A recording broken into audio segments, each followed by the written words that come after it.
បាទអញ្ចឹងថ្ងៃនេះខ្ញុំបាទសូមជូននៅបាលីមួយមេក្រោមចំណងជើងថាបាលីកំចាត់សបិនអាក្រក់បាលីនេះលោកឲ្យយើងសូត្រ7ចប់បាទសម្រាប់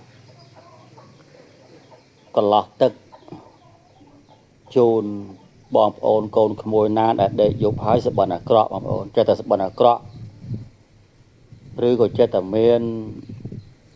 ពេលបីសាច់អាបធ្មប់អីហ្នឹងចេះតែមកលួចបន្លាចអញ្ចឹងណានឹងឯបន្លាចពេលយប់អញ្ចឹងទៅលោកឲ្យសូត្របាលីហ្នឹងបាទ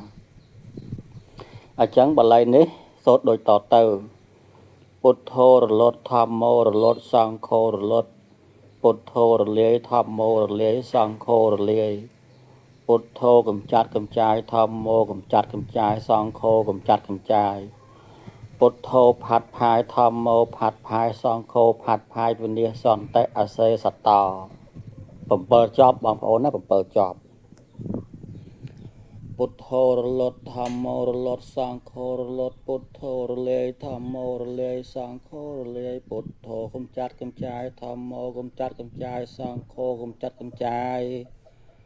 ពុទ្ធោផាត់ផាយធម្មោផាត់ផាយសង្ឃោផាត់ផាយវិនិច្ឆ័យសន្តិអសេសតោពុទ្ធោរលត់ធម្មោរលត់សង្ឃោរលត់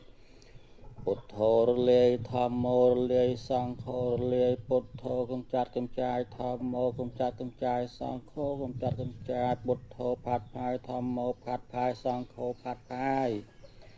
វិនិច្ឆ័យសន្តិអសេសតោពុទ្ធោរលត់ធម្មោរលត់សង្ឃោរលត់ពុទ្ធោរលាយធម្មោរលាយសង្ឃោរលាយ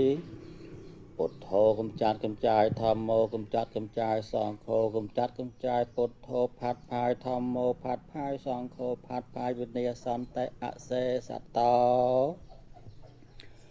ពុទ្ធោរលត់ធម្មោរលត់សង្ឃោរលត់ពុទ្ធោរលាយធម្មោរលាយសង្ឃោរលាយពុទ្ធោកំចាត់កំចាយធម្មោកំចាត់កំចាយសង្ឃោកំចាត់កំចាយពុទ្ធោផាត់ផាយធម្មោផាត់ផាយសង្ឃោផាត់ផាយវិនិច្ឆ័យសន្តិអសេសតោពុទ្ធោរលត់ធម្មោរលត់សង្ឃោរលត់ពុទ្ធោរលាយធម្មោរលាយសង្ឃោរលាយពុទ្ធោកំចាត់កំចាយធម្មោកំចាត់កំចាយសង្ឃោកំចាត់កំចាយពុទ្ធោផាត់ផាយធម្មោផាត់ផាយសង្ឃោផាត់ផាយវិនិច្ឆ័យសន្តិអសេសតោពុទ្ធោរលត់ធម្មោរលត់សង្ឃោរលត់ពុទ្ធោរលាយធម្មោរលាយសង្ឃោរលាយពុទ្ធោកំចាត់កំចាយធម្មោកំចាត់កំចាយសង្ឃោកំចាត់កំចាយពុទ្ធោផាត់ផាយធម្មោផាត់ផាយសង្ឃោផាត់ផាយវិនិច្ឆ័យសន្តិអសេសតោបាទសូត្រ7ចប់អញ្ចឹងទៅឲ្យអ្នកសបិនអាក្រក់ហ្នឹងផឹកទឹក3ក្អឿទៅស្រោចទឹកពីលើក្បាលទៅបងប្អូនណាហ្នឹងស្រោចទឹកពីលើក្បាលទៅចប់ហងបាទ